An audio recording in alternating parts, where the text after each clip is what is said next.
The detention corridor of the Vraxian outpost hummed with an eerie violet luminescence. Anna stood perfectly still, her hands raised at shoulder height while 3 armored guards surrounded her with plasma rifles aimed at her chest. Their chitinous exoskeletons clicked nervously as they maintained their defensive formation.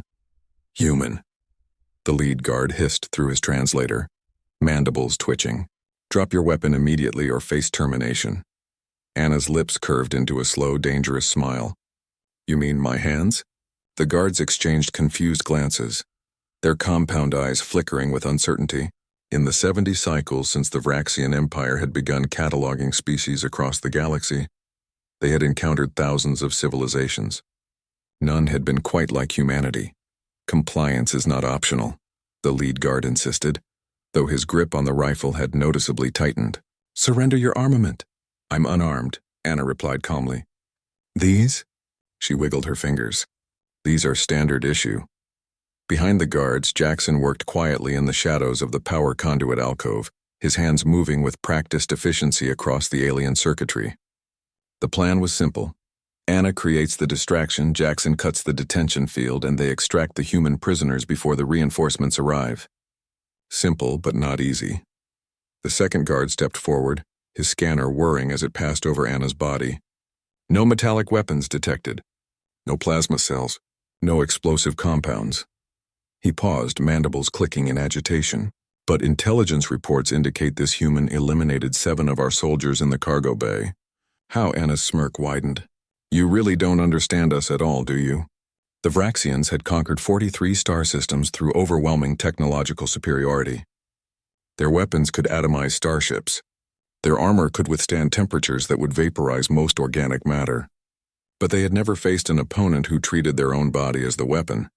"Humans are classified as Class 3 sentients," the lead guard stated, accessing his neural database. "Limited physical capabilities. No natural armor.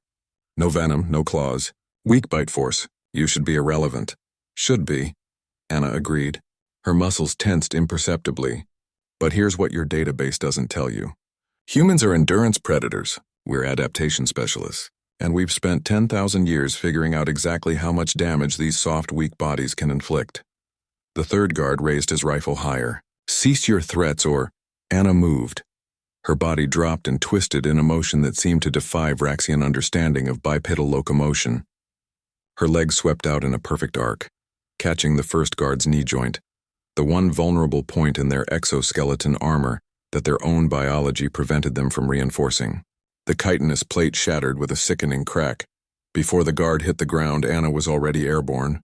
Her elbow drove into the second guard's throat with surgical precision, right where Jackson had identified the breathing membrane during their reconnaissance. The translator sparked and died as the guard collapsed, gasping. The lead guard fired, but Anna had already rolled beneath the plasma bolt. She came up inside his reach, her hands moving in a blur. Palm strike to the sensor cluster, blinding him. Knee to the abdomen joint, fracturing the plate. Grab the rifle, twist, and redirect the barrel toward the ceiling as he reflexively fired again. 15 seconds. 3 guards down. "Your species," Anna said, breathing only slightly harder, "weaponizes technology. Mine weaponized imagination." She tapped her temple. "We figured out physics, leverage, and biology. Then we spent millennia practicing violence on each other. You've never had to do that."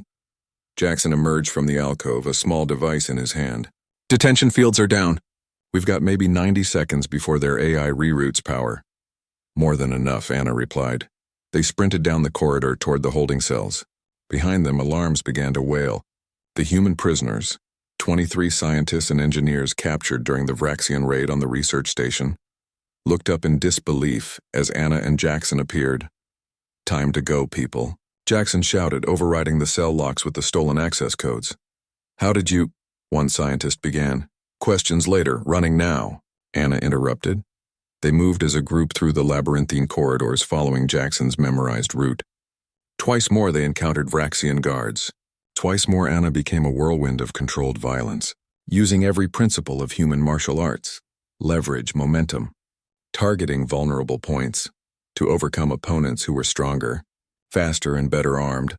The Vraxians had superior technology, but humans had something more valuable: the accumulated knowledge of every warrior, Soldier and fighter in their violent history, every mistake their ancestors made had been learned from, refined, passed down through generations of conflict. As they reached the escape shuttle, the Vraxian commander's voice boomed through the facility's speakers. How? How does an unarmed species defeat trained warriors? Anna paused at the shuttle door, looking back at the security camera with that same dangerous smile. We're never unarmed, Commander. Every human carries the most sophisticated weapon system in known space. She tapped her head, then her heart. Intelligence and will. You can't make us drop those. The shuttle doors sealed and they rocketed away from the outpost. Jackson slumped in the pilot's seat, exhaling heavily. I'll never understand how you make that look easy. Anna flexed her bruised knuckles, already beginning to swell. It's not easy. It's just practiced. Humans have been perfecting violence since we climbed down from the trees. The Vraxians never needed to. Their technology made them soft. She looked at the freed prisoners, many of whom were staring at her with newfound respect and slight fear. That's humanity's real advantage. We're the species that turned ourselves into weapons long before we reached the stars. Jackson plotted the jump coordinates, and the shuttle streaked toward safety. Behind them, the Vraxian Empire began updating their files on humanity. New classification, threat level unknown. Every human to be considered armed and dangerous, always.